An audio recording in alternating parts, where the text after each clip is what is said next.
Hello everyone, I welcome you all to Divya career. Students, आज के session में हम लोग स्टार्ट करेंगे IFS पे module a unit 3 which is economic planning in India. तो इसके हम लोग सभी कुछ अपडेटेड, पूरा ये हमारा कंटेंट है जिसमें कोई भी अपडेट्स होता है हम लोग तुरंत इसमें डिस्कस करते हैं। तो सारे ही important points based on this chapter, और लास्ट में हम लोग इस पर बेस्ड MCQs भी प्रैक्टिस करेंगे। सो जरूर से पूरे वीडियो को एंड तक देखिएगा। और सेशन स्टार्ट करने से पहले चैनल को जरूर से सब्सक्राइब कर दीजिए, बेल आइकन प्रेस कर दीजिए to get the timely notifications. And for all the JIB related updates do join our Telegram group. I have shared the link in the description box. तो चलिए फिर स्टार्ट करते हैं हम लोग आज का सेशन। तो इसमें हम लोग बात करने वाले हैं about economic planning in India. तो ये जो थे आपके ये 5 ईयर प्लान्स बनाए गए। ओके, तो इसके पहले क्या था, आपका ब्रिटिशर्स का रूल था जो कि 1947 में इंडिया को इंडिपेंडेंस मिली, तो वो काफी ज्यादा एक डिवास्टेटेड स्टेट में इंडिया को छोड़कर चले गए थे।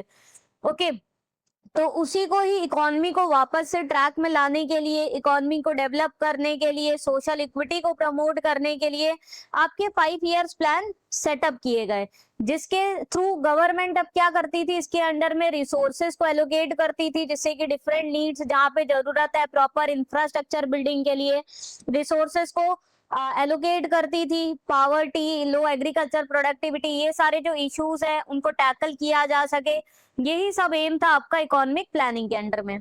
So in post-independence India, socio-economic planning has been directed by 5-year plans with a mid-term review. तो इसमें post-independence वही after Britishers have left India and the poor state, उसके बाद जैसे मैंने बताया इंडियन इकोनॉमी को वापस एक ट्रैक में लाने के लिए 5 years प्लान सेटअप किए गए, जहां पर मिड टर्म रिव्यू भी किया जाता था कि अगर कुछ प्लान में रिक्वायर्ड चेंजेस है तो वो भी किया जा सके। In the unusual years of wars and other such crises, India opted for yearly plans donated as plan holidays. Plan holidays हम लोग देखेंगे जैसे 1966 से 69 का टाइम पीरियड था, उस समय काफी ज्यादा क्या है, इंडो चाइना वॉर, इंडो पाक वॉर, तो काफी ज्यादा वॉर चल रहे थे, मैक्रो इकोनॉमिक इनस्टेबिलिटी थी, तो उस समय गवर्नमेंट के पास उतने रिसोर्सेस नहीं थे कि वो 5 ईयर प्लान्स को इम्प्लीमेंट कर सके। ओके, इसलिए एनुअल प्लान्स लाए गए जिनको कि हम लोग प्लान हॉलीडेज भी टर्म करते हैं। So it was a departure from the 5 year plans, और उसकी जगह पर एनुअल प्लान्स इसके अंदर में लाए गए। Now this is a body which is the Planning Commission, has been in charge of planning in India since 1950. It is not a statutory entity, headed by deputy chairman and the prime minister as a chairman of the Planning Commission.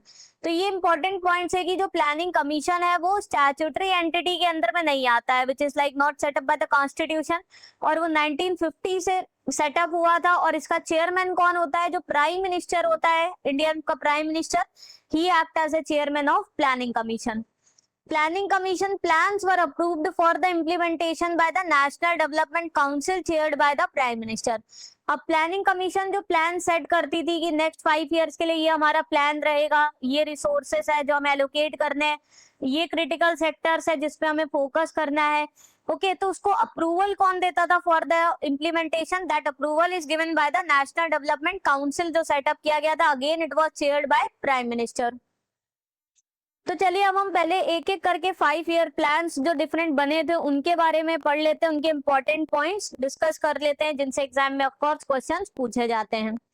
सो सबसे पहले जो आपका first 5 year plan था, it was ranging from the period 1951 to 56। तो सबसे पहले जो focus दिया गया अंडर फर्स्ट 5 ईयर प्लान, वो दिया गया ऑन द एग्रीकल्चर प्रोडक्शन, कि एग्रीकल्चर प्रोडक्शन बूस्ट हो सके।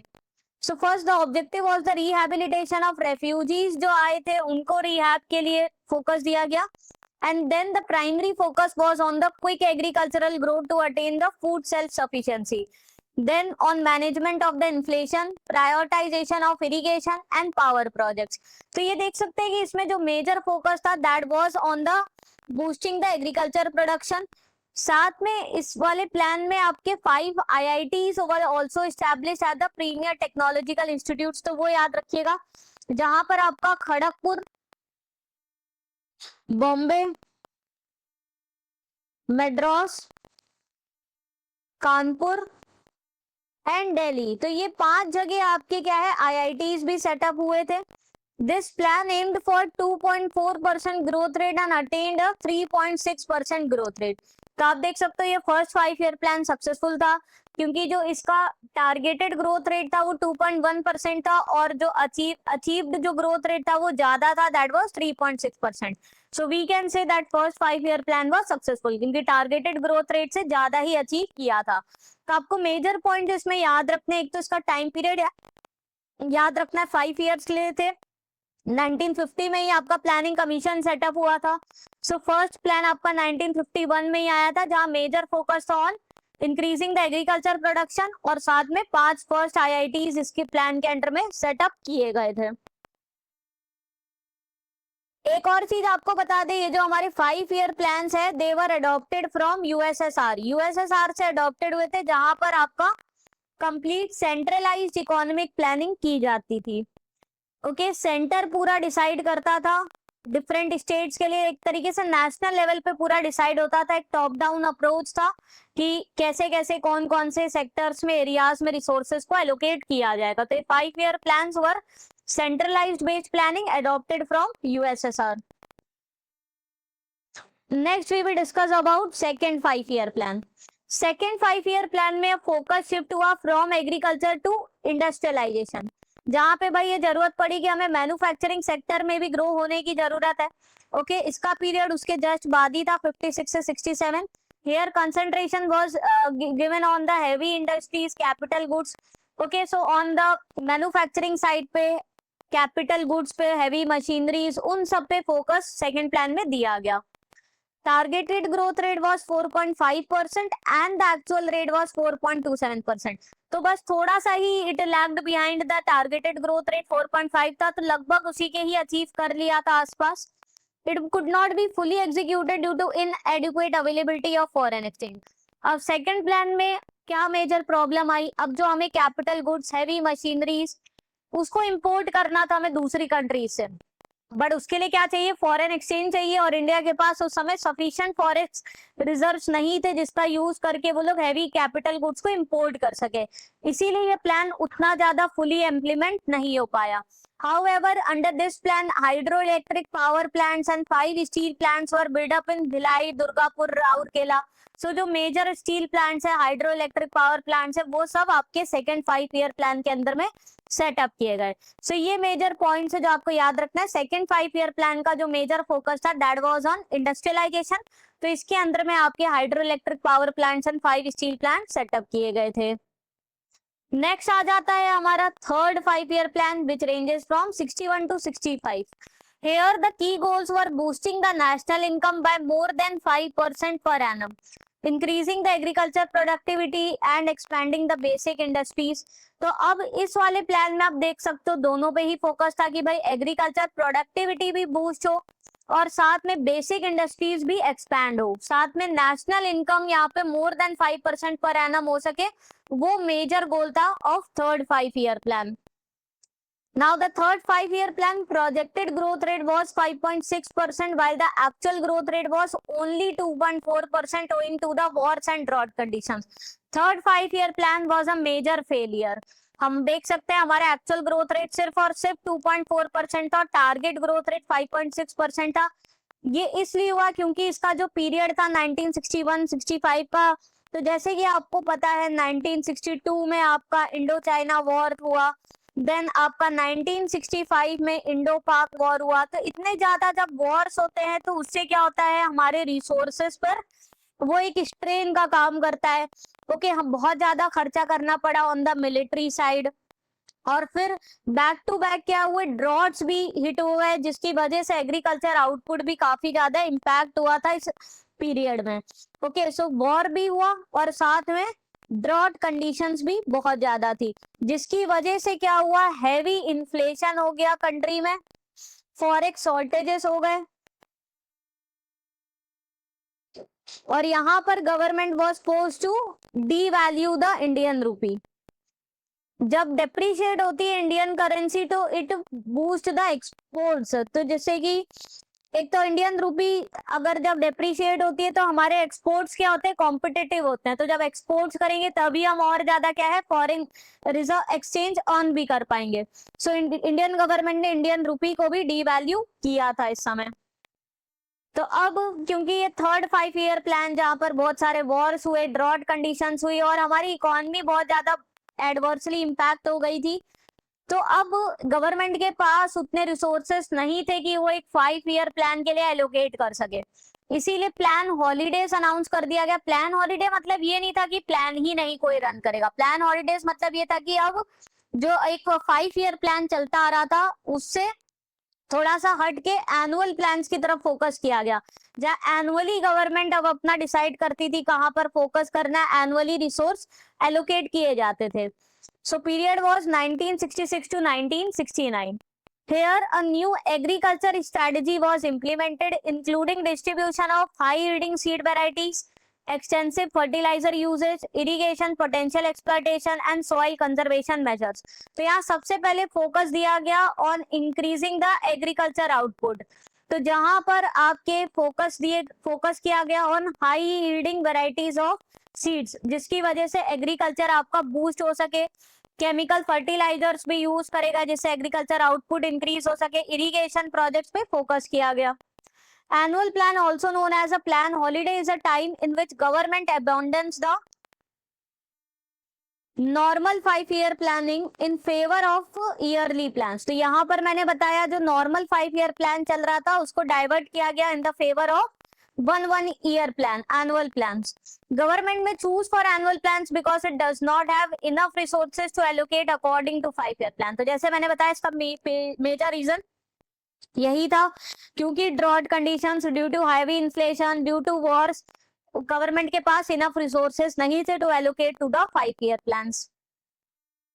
नेक्स्ट आता है हमारा फोर्थ 5 ईयर प्लान, जो कि period ranges from 1969 to 1974. Now this plan was based on Gudkill strategy with a special emphasis on the ideas of growth with stability and progress towards self-reliance. अब गडकिल strategy क्या थी? यहाँ पर this strategy was focused on the allocation of resources to the states, जहाँ पर क्या था कि स्टेट्स, अब सारे स्टेट्स इक्वल नहीं है, हर स्टेट का अपना अलग अलग प्रॉब्लम है।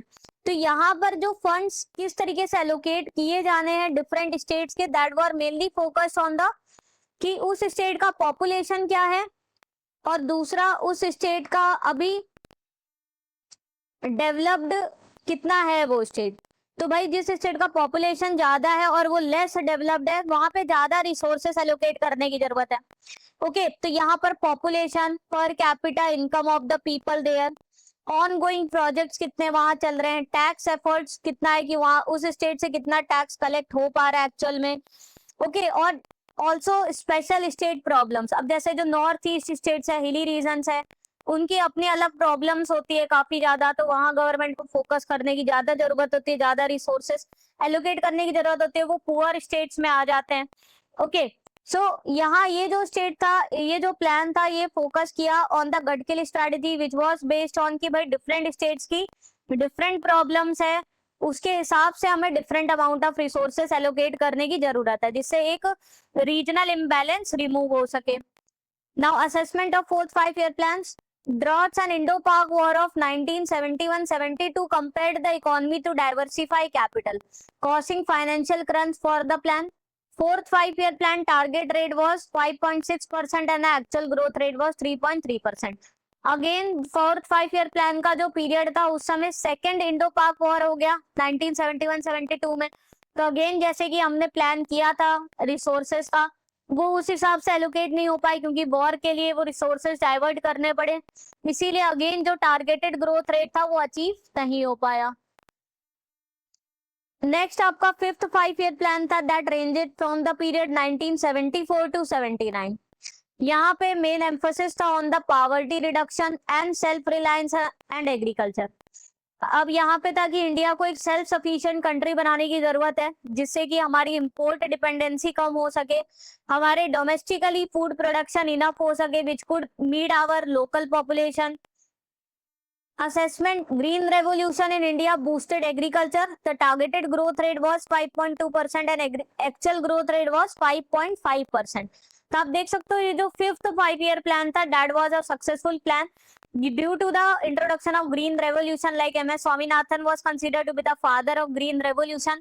तो यहाँ पर फोकस दिया गया on the high yielding varieties of seed, making the excessive use on the chemical fertilisers, जिसकी वजह से एग्रीकल्चर आउटपुट काफी ज्यादा इंप्रूव हुआ, स्पेशली द व्हीट प्रोडक्शन। तो जिससे इंडिया क्या एक सेल्फ रिलायंट कंट्री बन सकी in terms of food production. Next the 6th 5-year plan, which ranged from the period 1980 to 1985. The objective was, the strategy was established under the phrase Garibi Hatao and family planning was broadened to combat the population growth. तो यहाँ पर आप देख सकते हो गरीबी हटाओ, poverty को रिमूव करना, साथ में फैमिली प्लानिंग पे फोकस दिया गया जिससे कि पॉपुलेशन प्रेशर भी एक कम हो सके। The plan began with the target group strategy and the implementation of many national level programs and schemes addressing the specific problems and the areas of development. Most objectives were met with 5.5% growth. तो ये जो आपका 6th 5-year plan था, यहाँ पर target group approach use किया गया, जहाँ पे इसने आइडेंटिफाई किया कि कौन कौन से भाई बिलो द पॉवर्टी लाइन के लोग हैं, जो कि मेनली रूरल लेबर्स वगैरह है, स्मॉल मार्जिनल फार्मर्स हैं। ओके, तो उन पे ज्यादा फोकस किया गया, उनको सब्सिडाइज क्रेडिट प्रोवाइड कराया गया, डायरेक्ट एम्प्लॉयमेंट प्रोवाइड कराई गई, okay, under different national level schemes. Next was the 7th 5-year plan, which ranged from the period 1985 to 1990. The plan's major objective was to improve the growth in the areas such as boosting economic productivity, increasing food grains, creating jobs through social justice. तो यहाँ पर again focus था जिससे productivity improve हो सके, food grains पे again focus दिया गया, जॉब्स पे, वेज एम्प्लॉयमेंट पे फोकस दिया गया, जवाहर रोजगार योजना स्टार्ट की गई स्कीम जिसके अंदर पे एम्प्लॉयमेंट अपॉर्चुनिटीज मिल सके to the rural people, okay, creating wage employment to the rural impoverished people, जो रूरल पुअर पीपल है उनके लिए वेज एम्प्लॉयमेंट अपॉर्चुनिटीज। तो ये याद रखिएगा, जवाहर रोजगार योजना जो थी वो 7th 5-year प्लान के अंडर में इंप्लीमेंट की गई थी। Here the targeted growth rate was 5% and actual growth rate was 6%. Again 7th 5-year plan आपका सक्सेसफुल था, actual growth rate was more than the targeted rate. Next again आपके फिर annual plans आ गए, क्योंकि 90s के बाद क्या हुआ, 1991 आपको जैसे पता है उस समय बैलेंस ऑफ पेमेंट क्राइसिस हो गया था, BOP क्राइसिस 90s में। तो इंडिया बहुत ही ज्यादा फिर डिपेंडेंट हो गई थी, क्योंकि पहले इंपोर्ट्स पे तो फॉरेक्स रिजर्व्स भी हमारे बहुत बचे नहीं थे, सिर्फ इतने ही बचे थे कि 2 वीक्स के कुछ इंपोर्ट कर सके। इंडिया ने हेवीली गोल्ड को क्या है प्लेज किया था, IMF ने बेल आउट पैकेजेस फिर इंडिया को दिए थे, LPG वगैरह, फिर इंडिया ने इकोनॉमिक रिफॉर्म्स इनिशिएट किए थे। तो अब हम देखेंगे इसके बाद जो 7th के बाद जो बाद में 8th 5-year प्लान आएगा, वहां पे इकोनॉमिक रिफॉर्म्स इंडिया ने इंट्रोड्यूस करे थे because of balance of payment crisis. So annual plans were 1990 से 1992. 8th plan could not take off due to fast changing political environment at the center. तो उस समय क्या है, काफी ज्यादा रैपिड पॉलिटिकल चेंजेस हो रहे थे, कई गवर्नमेंट चेंज हुई थी, okay, at the central level, and also India was facing balance of payment crisis. इसी वजह से 8th 5-year प्लान नहीं हो पाया था। The primary focus was on increasing the employment and the social reform. तो यहाँ पर मेजर फोकस दिया गया कि किस तरीके से एम्प्लॉयमेंट अपॉर्चुनिटीज इंक्रीज करी जा सके और social equity and social reforms लाए जा सके। It marked the start of privatisation and liberalisation in India. तो अभी तक जो पूरा का पूरा गवर्नमेंट कंट्रोल थी सारी चीजें, अब वो शिफ्ट हुई, थोड़े इकोनॉमिक रिफॉर्म्स आए, पॉलिसी में शिफ्ट देखने को मिला, more sectors were open to the private sectors, more industries were open to the private sector, private industries को बूस्ट दिया गया, बहुत ज्यादा लिबरलाइजेशन भी आया गया हर चीज में, जो आपका रिजिड गवर्नमेंट कंट्रोल्स था उसमें रिलैक्सेशन लाया गया, फ्लेक्सिबिलिटी लाई गई। नेक्स्ट द आपका 8th 5-year plan which was from the period 1992 to 1997. The objectives of 8th 5-year plan were rapid economic growth, rapid expansion in agriculture and associated industries, rapid growth in manufacturing sector, increased export and import, reduction in trade and current account deficit. तो यहाँ पे सभी चीजें थी focus में, क्योंकि अब आपका बीओपी क्राइसिस के बाद पूरी इकोनॉमी को वापस से हमें ट्रैक पे लाना था, तो पूरा इकोनॉमी को किस तरीके से प्रोग्रेस कर सके उन सभी चीजों पे फोकस था। It introduce the concept of indicative planning in India. Okay, indicative planning का मतलब हो गया जहां पे गवर्नमेंट क्या है, ब्रॉड इकोनॉमिक गोल्स को सेट करती है कि ये हमारे ब्रॉड गोल्स हैं, ये मेन प्रायोरिटीज हैं, बट इन्वेस्टमेंट कहाँ करना है एक्चुअल में, प्राइवेट सेक्टर्स के थ्रू कितना प्रोडक्शन करना है, किसके लिए करना है, that decisions were left to the market forces, that were left to the private sector. तो प्राइवेट सेक्टर के ऊपर कोई मेजर गवर्नमेंट का कंट्रोल नहीं था, वो डिसाइड कर सकते थे for whom to produce, when to produce, okay, कौन सी इंडस्ट्री सेटअप करनी है, वो सब प्राइवेट सेक्टर अपना डिसाइड कर सकते थे। So that was the indicative planning. So liberalization, privatization and globalization. So that was a period of LPG era. The targeted growth rates was 5.6% and the actual growth rate was 6.7%. तो यहाँ पे India ने economic reforms introduce करे, new private sector, new sectors में private industries आई, globalisation हुआ, India की economy integrate करी with the world economies, जिससे और ज्यादा एक्सपोर्ट इंपोर्ट हो सके। ओके, गवर्नमेंट के रूल्स रिलैक्स हुए for the licensing requirement for everything. तो इसकी वजह से आप देख सकते हो जो एक्चुअल ग्रोथ रेट थी that was more than the targeted growth rate. So again the 8th 5-year plan was a successful plan. Then next the हमारा 9th 5-year plan that ranged from the period 1997 to 2002. The primary objective was growth with the justice and equity. ये सब जो आपके specific जो bold में taglines, ये याद रखिएगा कि ये मेजर ऑब्जेक्टिव इसका ये था कि भाई ग्रोथ भी हो बट साथ में एक सोशल इंक्लूजन की तरफ भी बात की जा रही है। There was emphasis on the 7 identified basic minimum services with additional central assistance for these services. तो यहाँ पे जो 7 बेसिक मिनिमम सर्विसेज थी वो आइडेंटिफाई की गई कि इन पे हमें ज्यादा से ज्यादा फोकस करना है। 7 बेसिक मिनिमम सर्विसेज में कौन कौन सी आ जाती हैं? इसमें आ जाता है आपका पहला सेफ ड्रिंकिंग वाटर, कि भाई सभी के लिए क्या है, सेफ ड्रिंकिंग वाटर अवेलेबल हो in rural areas as well as in urban areas. Primary health care services available होनी चाहिए, सभी के लिए प्राइमरी हेल्थ केयर फैसिलिटी हो। देन प्राइमरी एजुकेशन पर फोकस था, पब्लिक हाउसिंग, न्यूट्रिशनल सपोर्ट जिसके अंदर में आपकी मिड डे मील प्रोग्राम्स को प्राइमरी स्कूल्स वगैरह में स्टार्ट किया गया। रूरल कनेक्टिविटी, जिससे कि जो अनकनेक्टेड विलेजेस है वो कनेक्ट हो सके। Okay, and lastly on the public distribution system, PDS to the targeted families. तो ये मेन 7 बेसिक मिनिमम सर्विसेज थी जिन पे फोकस दिया गया। Okay, safe drinking water, primary health services, primary education, public housing, nutritional support, rural connectivity and PDS system. Assessment of this plan, the issue of fiscal consolidation became a top priority for the government for the first time. It was introduced during an overall slowdown of the economy caused by Southeast Asian financial crisis. The targeted growth rate was 7.1% and the actual growth rate was 6.8%. तो उस समय एक तो south east Asian financial crisis भी थी, उसकी वजह से गवर्नमेंट का भी मेजर फोकस आया ऑन द फिस्कल कंसोलिडेशन। एक पूरा फिस्कल मैप रेडी किया गया जिससे कि गवर्नमेंट भी क्या है, फिस्कल डेफिसिट को अपने क्या है कम कर सके, रेवेन्यू डेफिसिट को कम कर सके। ओके, और ज्यादा से ज्यादा इंक्रीज सोर्सेस ऑफ रेवेन्यूज को फोकस कर सके। नेक्स्ट था 10th 5-year plan range from the period 2002 to 2007. Here the objective was to achieve the strong growth rate, reduce the poverty rate by 5%, providing gainful and high quality employment, eliminate gender inequality in literacy and wage rate by 50% by 2007.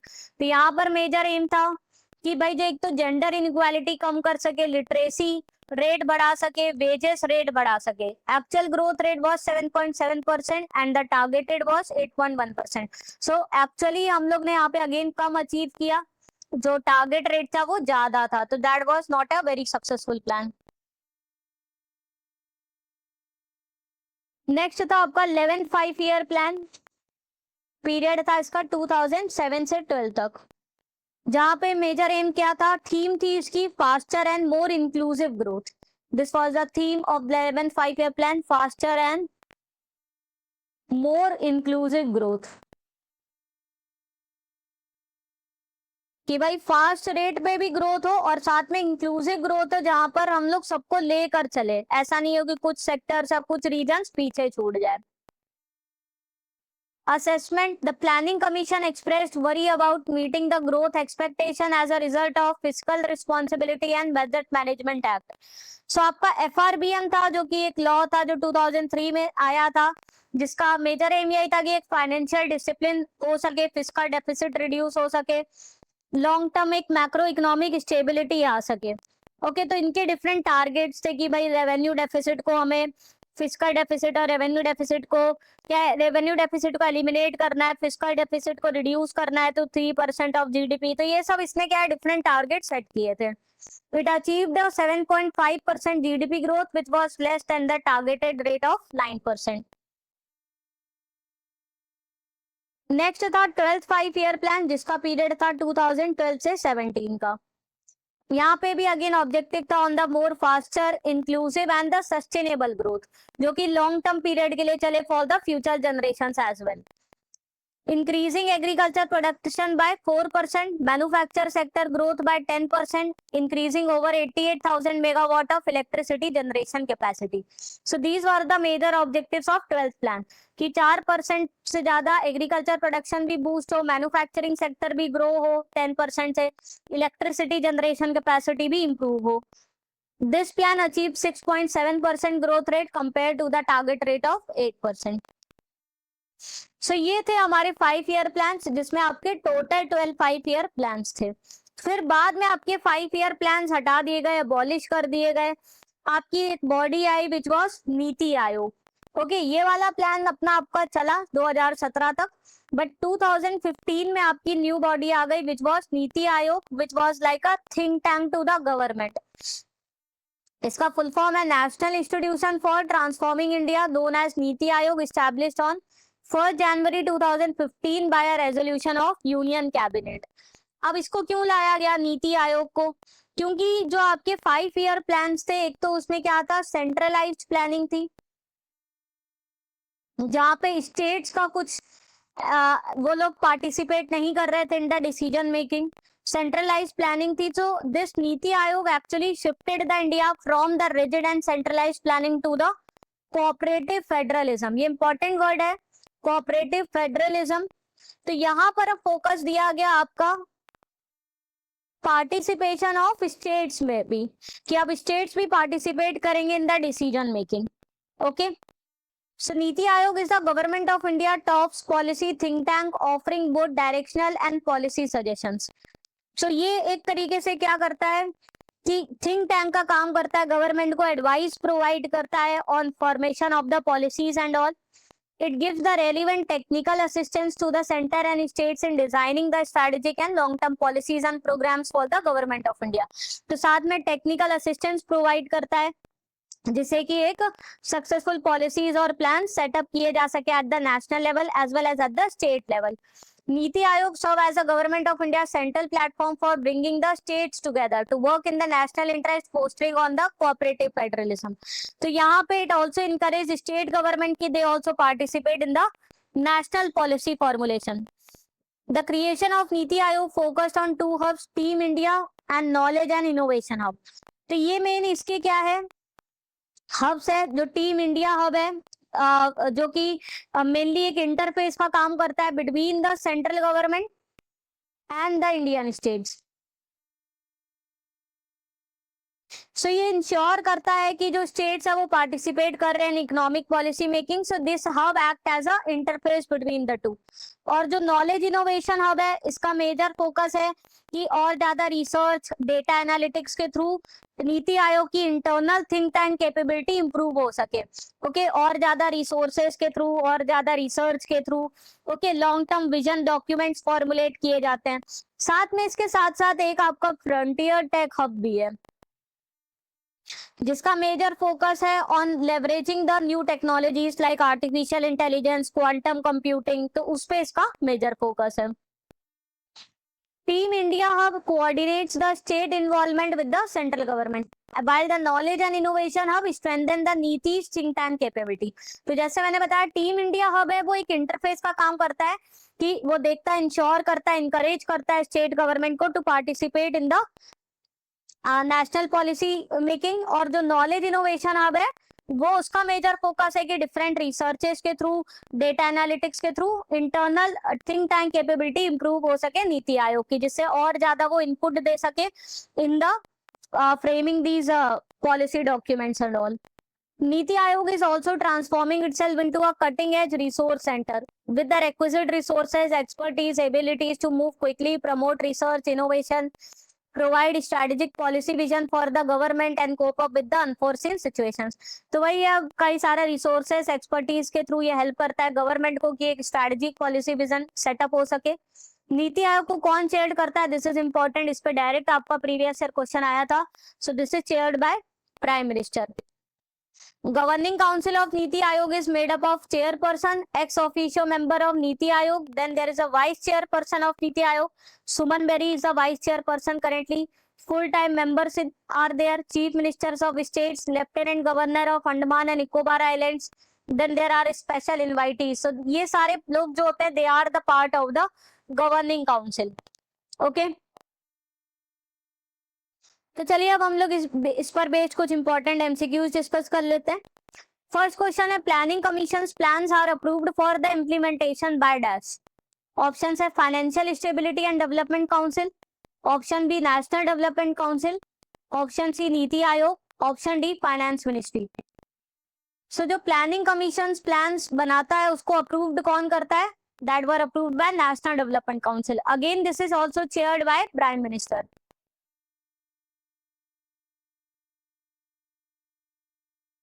Next है, which 5-year plan focused on industrialization when 5 steel plants were established?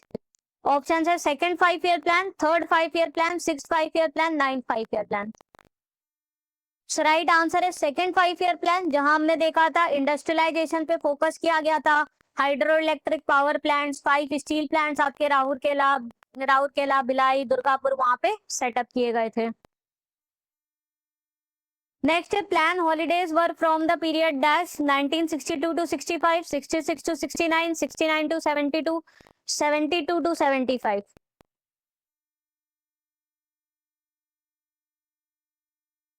So plan holidays किए गए थे आपके 66 to 69 time period में. Okay, जब आपके 5-year plan नहीं हो पाए थे क्योंकि ड्रॉट आ गया था, वॉर्स चल रहे थे. ओके, तो उसकी वजह से 5-year प्लान की जगह पे एनुअल प्लान्स आए थे आपके. सो राइट आंसर है आपका 66 टू 69.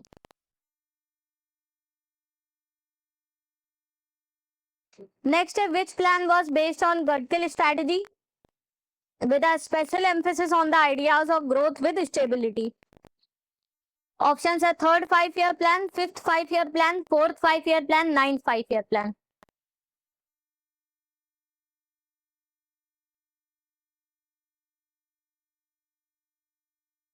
सो राइट आंसर है आपका option C, fourth 5-year plan.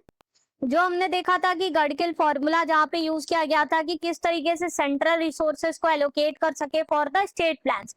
तो जहाँ पर डिफरेंट स्टेट्स के डिफरेंट पॉपुलेशन है, डिफरेंट डेवलप्ड कंडीशंस है, डिफरेंट पर कैपिटा इनकम है.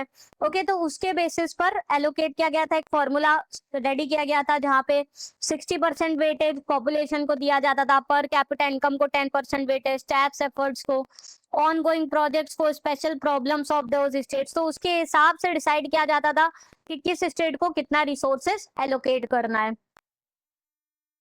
नेक्स्ट है, under which plan liberalisation, privatisation and globalisation were implemented. Option है six 5-year plan, seven 5-year plan, eight 5-year plan, nine 5-year plan. So right answer है eight 5-year plan. आपका पता है seventh के बाद directly एथ नहीं आया था, कुछ प्लान हॉलीडेज भी हो गए थे क्योंकि उस समय अगेन 1990 पे बैलेंस ऑफ पेमेंट क्राइसिस थे, जिसकी वजह से इंडिया को IMF बेल आउट पैकेज लेने पड़े थे. और उसी के बाद इन्होंने LPG इकोनॉमिक रिफॉर्म्स इंट्रोड्यूस किए थे. नेक्स्ट है, who serves as a chairperson of NITI Aayog. Option है finance minister, prime minister, president, RBI governor. So right answer है option B, prime minister. So prime minister of India serves as a chairperson of NITI Aayog. So students, इसके साथ ये session हमारा over होता है, जहां हमने बहुत ही अच्छे से डिटेल्ड वे में अपने यूनिट 3 को कवर किया और इंपॉर्टेंट क्वेश्चंस भी देखे। अगर आपको यूजफुल और इन्फॉर्मेटिव लगा हो, जरूर से सेशन को लाइक करके चैनल को सब्सक्राइब कर दीजिए, बेल आइकन प्रेस कर दीजिए to get the timely notification of all the videos and for all the JIB related updates do join our Telegram group. I have shared the link in the description box. See you in the next session. Thank you.